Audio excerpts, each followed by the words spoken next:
rahmatullahi ta'ala wa barakatuh. Aujourd'hui, nous allons voir une leçon de lexique. Un mot, plusieurs sens. La polysémie.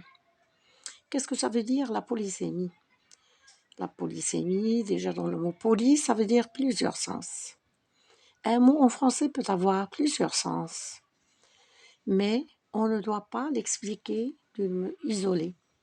C'est-à-dire, il doit être dans une phrase, c'est ce qu'on appelle, ou dans un paragraphe, on doit l'expliquer dans la phrase. Le mot sera expliqué dans la phrase, c'est ce qu'on appelle le contexte. Le mot en français, je rappelle, a plusieurs sens. C'est la polysémie, ou bien il est polysémique. Par exemple, une note de musique. Deuxième sens, une note, un contrôle. Et troisièmement, je peux dire une note de téléphone, c'est-à-dire la facture. Bien. Alors donc, comme on en a dit, on a le même mot, mais le sens varie selon le contexte. Il varie selon le contexte. C'est-à-dire, la note de musique, ce n'est pas la note de téléphone, ce n'est pas la note d'un contrôle. Le mot donc a des synonymes et des contraires différents. Le synonyme, mot technique de la linguistique. Alors, je peux dire donne le synonyme de tel ou tel mot, ou bien je dis tout simplement donne une expression équivalente ou donne le sens de ce mot. Alors, un nougat dur, sens, un nougat ferme. Un nougat ferme.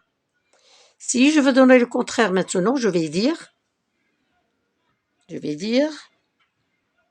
le contraire, l'antonyme, un nougat mou. Un nougat mou. Synonyme, je donne un autre synonyme. Un exercice dur. Un exercice difficile. Le contraire de ce mot, difficile, un exercice dur, difficile, complexe, compliqué. Bon, alors donc, je dirais un exercice facile. Ça, c'est le contraire. Difficile, facile ou dur, facile. Bien, alors donc, je récapitule. En français, nous avons les mots. Les mots sont polysémiques. Qu'est-ce que ça veut dire polysémique? C'est-à-dire, ils ont plusieurs sens. Un même mot, le même mot a des sens différents selon le contexte, comme je vous ai dit tout à l'heure. Qu'est-ce que c'est le contexte? Le contexte, c'est dans sa phrase. Ça peut être dans le texte aussi, dans un paragraphe. Donc, j'essaie d'expliquer mon mot selon le contexte. Son contexte, c'est-à-dire le cadre de là où il est placé, là où il est utilisé, construit. Bien d'accord. Je vais donner un petit exercice. On va voir les différents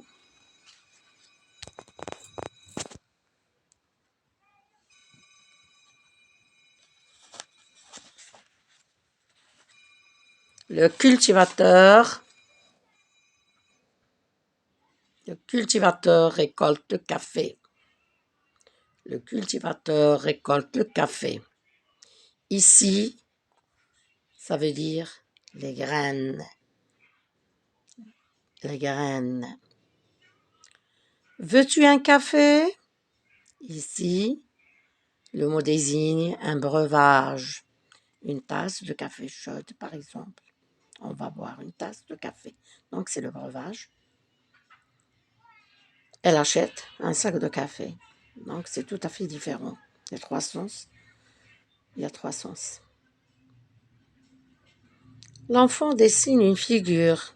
Ici, ça peut être une figure géométrique.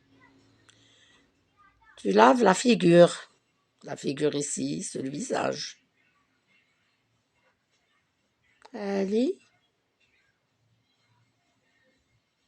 est souvent non et Ali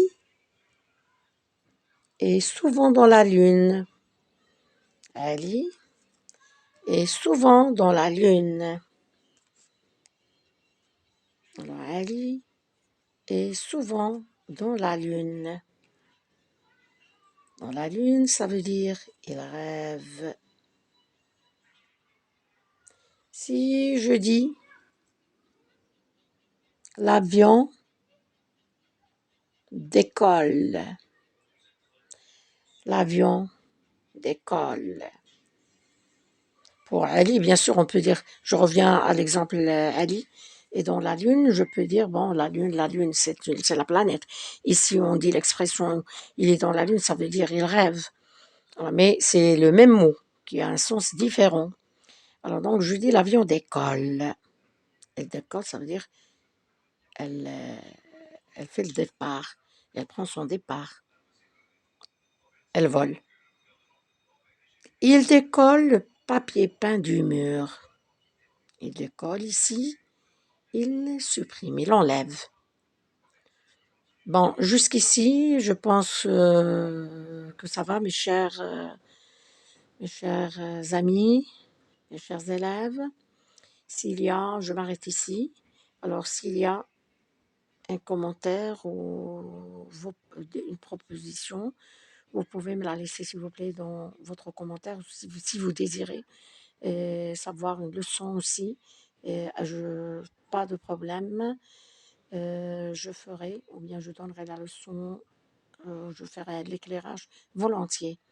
Alors merci de votre attention, je vous remercie beaucoup. À la prochaine, Inch'Allah.